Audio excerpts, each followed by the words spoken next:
tere, kallid sõbrad ja Audi klubilised. Päris paljud uued klubilised on küsinud, et kuidas see kalender üldse välja näeb, mida see endast kujutab ja mis pildid seal sees võiks olla. Kuna nad varem ei ole seda tellinud ja ei ole kohanud, siis mõtlesin, et teen teile ühe väikse tutvustava video. Leidsin mõned vanad kalendrid, mida me oleme varasemalt teinud ja kuna see uus kalender tuleb nendega üsna sarnane, siis selle põhjal on väga hea siin seda näidata.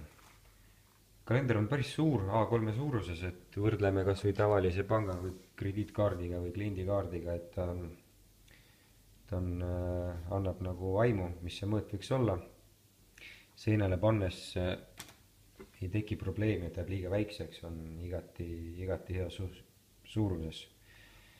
Teeme lahti, vaata, mis sees toimub.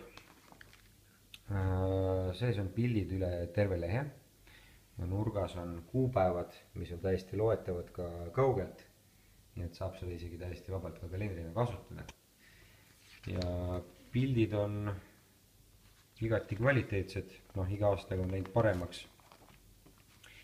Aga vaatame kas või seda pilti. Igati ilus ja terav.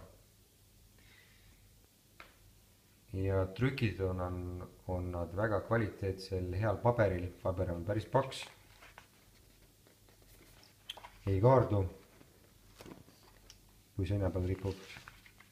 Nii et ma usun, et kellele oligi mõni küsimus, see sai praegu nendele vastuse ja saab oma kingitused sõbrale endale või miks mitte naised teevad kallimale, saavad need kingitused tehtud. Nii et julge tellima, praegu on veel viimased päevad, viimane võimalus. Head tellimist!